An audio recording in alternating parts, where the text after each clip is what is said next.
When it comes to overcoming church abuse, it is so important not to replace mental health care with church counseling. The reason why is, especially when it comes to high control religion, it's another way of keeping the matter within the church. Don't get law enforcement involved. Don't let anyone outside of the circles find out what happened. It's another means to silence the victim while protecting the abuser. It appears as though that it's this loving, nurturing, supportive service that the church offers, but when you really look at it, it's not that helpful. Oftentimes in church or pastoral counseling, someone will pray over you and then they just kind of expect you to be healed after a few sessions, and that's not how trauma works.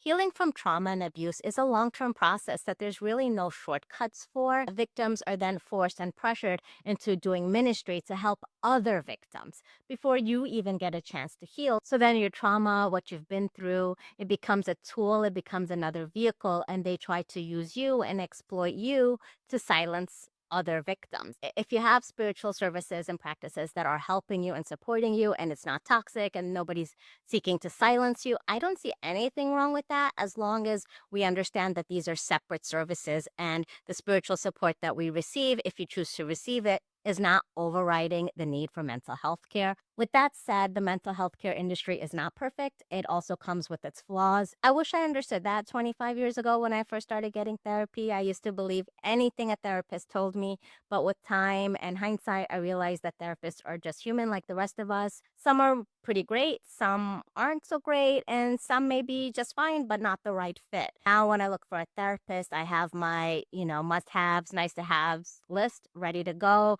I need one that understands trauma and also understands narcissistic abuse because those are things that I've been through. But also, I look for a therapist who does understand my cultural experience. If you belong to one or more marginalized groups, finding a therapist that understands your experience makes a world of difference. And if you find that your therapist isn't a right fit for you, there's nothing wrong with looking for a different therapist. On my website, survivingreligiousnarcissism.com, if you navigate to the course page and scroll down to Module 3, there is a free downloadable worksheet that can help you narrow down a therapist that's right for you. Please do take advantage of this free resource. Part 4 of the series is Befriend Being Disliked and Misunderstood.